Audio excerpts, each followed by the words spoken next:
warm. Oh, it's getting hot.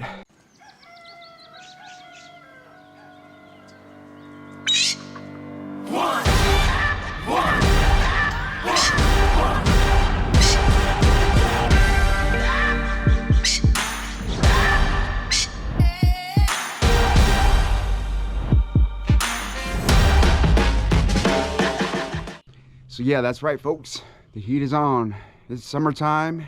It's gonna start to get warm, and we got to prepare our birds for the heat. You know, most of these birds they handle the heat pretty well. But our Monals, guys, if you guys have Monals, you know, and you live in a warmer climate, you know, you got to take those necessary precautions. You know. But anyways, we'll get into that. But first, we're gonna make our rounds around the birds just to say hi to a couple of them and just check everybody out. Oh yeah, let me show you guys something. Can you guys see that? It's a new logo. The Pheasantry part's messed up, so the shirt was kind of a tester run. We're gonna do some shirts now. We'll have this logo right here in the front, and then on the back. Yeah, proud of it. So yeah, let's get to it, guys. We'll make our rounds, look at the birds, make sure everybody's okay. We'll go over a few of them, and we'll get into those tips about how to keep your Monals cool. All right, guys. I am here at the Lady Amherst pen. Yeah, my last week's video, guys, I did this pen and a pin thing here. This Lady Amherst hen right here that was being a little bit of a butt to her old-time roommate. So yeah, we'll keep her in there just a little while longer, but for now, she's just gonna have to sit. You know, they've all been hanging out together. I mean, those two will come over here and hang out with her. They'll preen together and stuff like that. So I think this little maneuver is going to work out well for us. And of course, over here we got the swing hose. Ain't much to see with these guys. They run around, then when I approach their pen, they kind of freeze up, and then they move, and then they freeze up. Yeah, they do this little trick every once in a while. Red light, green light. That's what I like to call it. That's what it reminds me of. Trippy birds, beautiful birds. My other Lady Amherst right here. I got a couple males in this pen.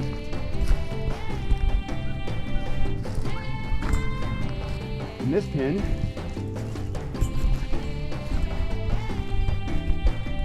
a whole bunch of babies. Did I mention my yellows breed like rabbits, guys?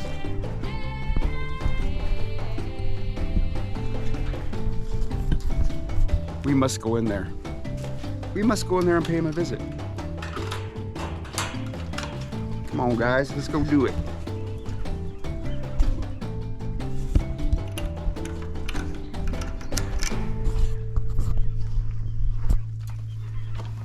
There they are. Big old happy fun bunch.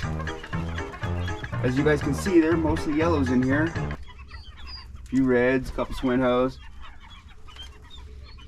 They are so much happier being in this big pen.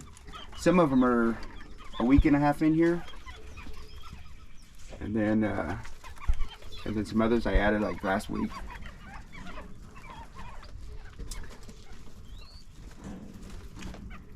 Yeah, these guys need to hurry up and grow up and get situated, and some of them need new homes, and eventually I'm gonna need this pen for a different species.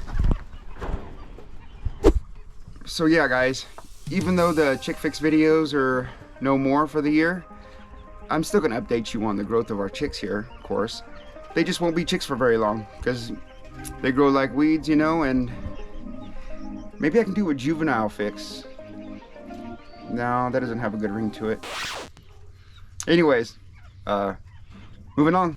Let's go pay the Tragopan a visit.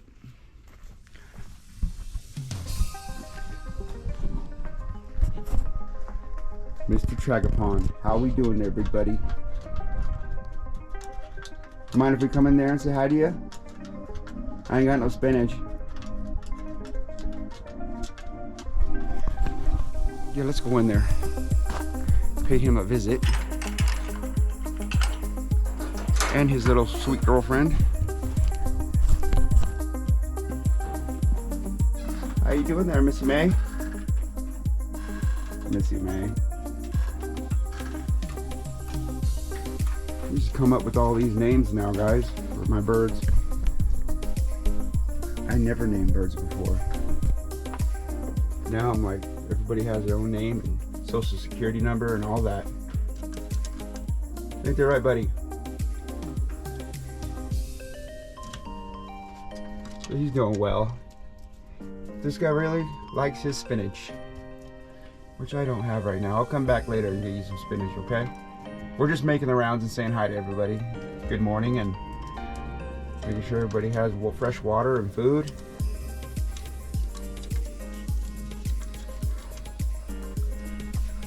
Yeah, he's a pretty cool bird.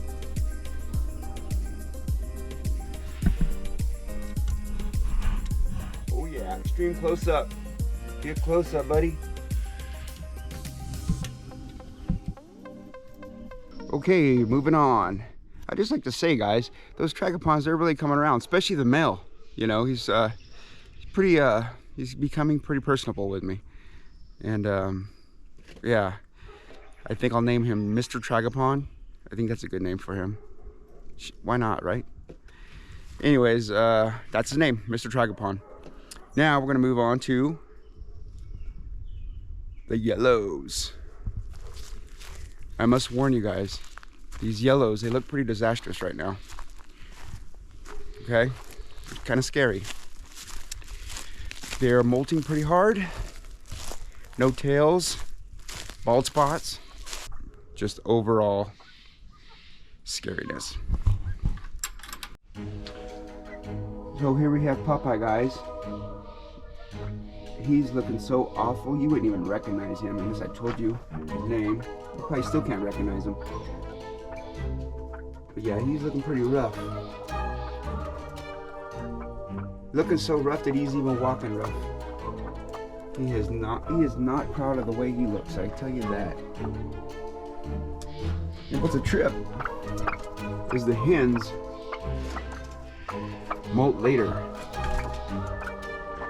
And here we have Mr. Electric, who has finally lost that tail. He was holding on to it forever. He was just not ready to call the show quits, you know what I mean? And I noticed over here, we have an egg. Breeding season is pretty much over, but here and there we'll get an egg. And I'm done incubating them. I'm just gonna feed them to the birds or whatever, cook them up, boil them up, feed them to the birds, because even as of now, with molting going on, fertility drops. And the males ain't mating that much. As you guys can see too, all these feathers from molting over the ground. It's Popeye's tail, or I'm sorry, Electric's tail. So yeah, usually what I do, guys, is I'll just let them molt out completely. I mean, I'll have my pins filled with feathers and all that. It looks like a mess, but I found that just get in there one time and clean it all when they're all done shedding those feathers. There's no use cleaning it now, but I'll make another video on that, how I go in there and break it out, clean the feathers up, and then I'll lay down fresh sand for everybody and start over fresh. So I think we're done hanging out with the yellows, guys. We said hi to them long enough. But first, before we leave, let me show you this juvenile. Remember the juvenile I showed you guys before? He's the young male. And I'm also moving up to breeder status here, besides Popeye and Electric. But in his stage of molting those yearling feathers, he has caught up to Electric and Popeye as far as looks go. So now when they all get their plumage back, they will all be looking magnificent. And I'm liking the way he's coloring out too. His bright yellow, like Popeye. He's gonna be a good breeder. He's got the plumage for it, for sure. Now, for these guys. the Monals.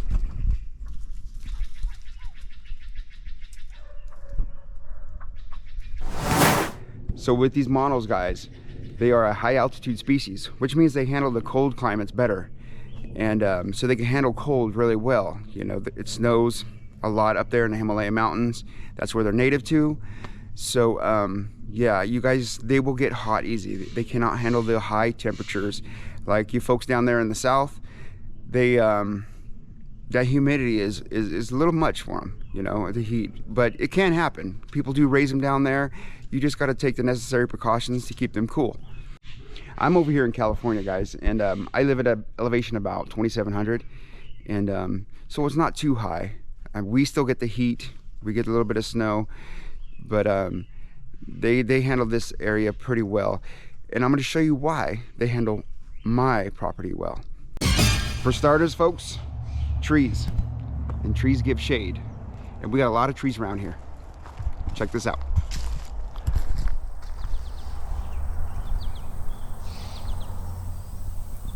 Lots and lots of trees. I live in the California foothills, guys, so we have plenty of pine trees, cedar trees, oak trees, and my pens are situated under this canopy of trees.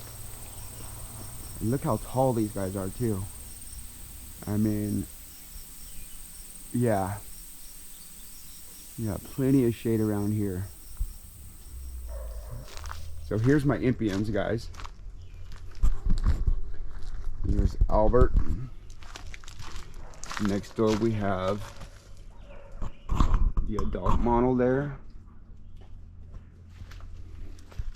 Anyways, point being, they're nestled under this canopy of trees here, and they get plenty of shade all year round. They're never exposed to the sun. Now we do get in the triple digits as far as the heat goes, and it can still get pretty hot. Another tip, folks, if you have trees to put your Himalayan Monals under, put their pins under, is airflow. Now if you trim the trees up high enough to where there's airflow that comes along the bottom of the trees, kind of like radiator style, if you will, it lets the cool air go through the shade, and it will give them plenty of airflow to keep themselves cool. So here's an example of that. You see, only up so high are leaves and branches and thick brush. Down lower, you know, it's pretty trimmed up, so that way air can still get through and keep these Monals cool. Here's another example of that.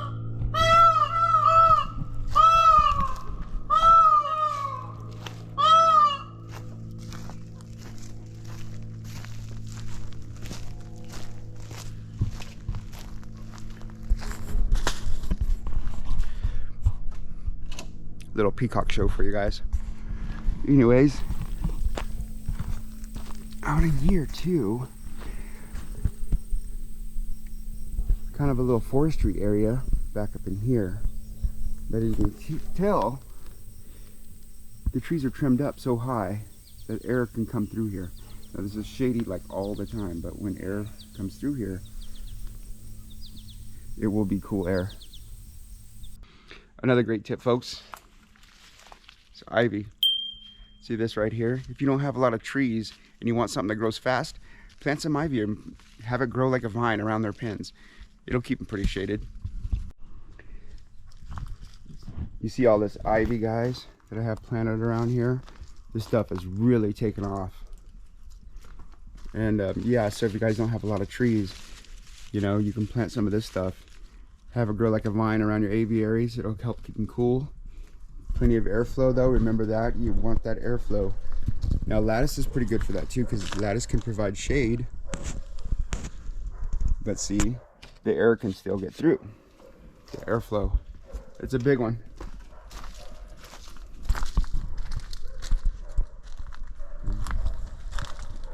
So yeah, my impians, you can see that sun shining through there. It's gonna start getting warm quick. But yeah, I mean, look at all these trees, guys. Look at, I mean, these Impians, they're shaded all the time. And, you know, they do get a little sunshine. It does peek through the trees. Don't get me wrong. No, another great tip, guys, is misters. If you can't keep your birds cool and you live in a warm climate, get some misters. But accompany that with a fan, you know, to keep that airflow. Airflow, I'm telling you guys, is a big one. A lot of people overlook that. They think they have shade, they have misters, or they even have cooler temperatures, which aren't that cool, but kind of cool. It's the cool air that really, really helps them. Now, I'm fortunate enough, I haven't had to use misters, but I have a buddy in the valley. He has Impians, he does well with them, but he has misters on them with fans, and he runs them like a couple months out of the year. No biggie, you know, it's the price we pay for wanting these magnificent birds. But yeah, misters. Another great tip, guys, is keep them happy. Keep them calm, keep them stress-free. You do not want your birds stressing. You know, it's already molting season, it's summer, it's hot, they're already stressed enough. So if you can do anything to make their life more relaxed, they'll just help you in the long run. I swear by it, guys. If they're calm and they feel safe and they don't stress, it'll help them keep cool so much more. Now, you guys, don't get me wrong. My birds still get hot. My Monals still get hot. I've seen them panting in the summertime. But, you know, I can reduce it a lot by these practices that I do. Okay? And one of the other things that I do when it gets too hot is I'll run a sprinkler. And I'll show you that right here. See, there's the Monals right there. Sorry, he's kind of in the shadow and bad lighting. But there's the sprinkler next to his pen there. And I would just run the sprinkler beside his pen. I have sprinklers set up around the pen. Now, I don't rely on these to keep them cool. But, you know, that midday peak of the summer temperature that is just scorching hot, this right here will take the edge off and make me feel better too about it.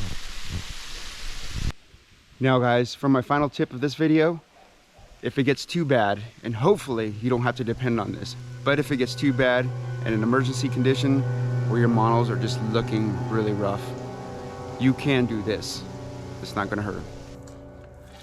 Put out the fire. And by that, I mean, just take and spray off their pen. That ivy I talked about is good for this. You get that ivy all wet, just spray their pen down. Like that. It's not gonna hurt them.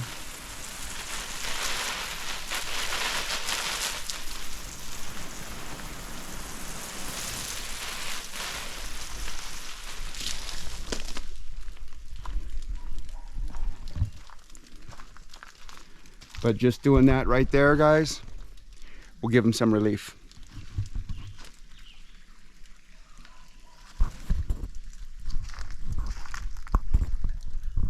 It isn't gonna hurt them to spray them off a little bit. You know, of course you don't want to freaking drench them. You don't want to drown the bird, but you know, spray around their pen so they have some kind of dripping going on everywhere, and it will take the edge off. Alrighty, folks, this has been a SplittinTracks Pheasantry signing off. I hope these tips helped you. If there's anything else I can help you guys with, just let me know. Hit me up, you know, because it's all about you, the subscriber. And I'm just here to help you guys and share my magnificent birds. And if there's anything I missed, ask me, hit me up. You guys can find me on Facebook, Instagram, and yeah, that's pretty much it right now. I'll have a website up pretty soon, but you guys, it's been fun. Join me again. I'll see you next time. Bye.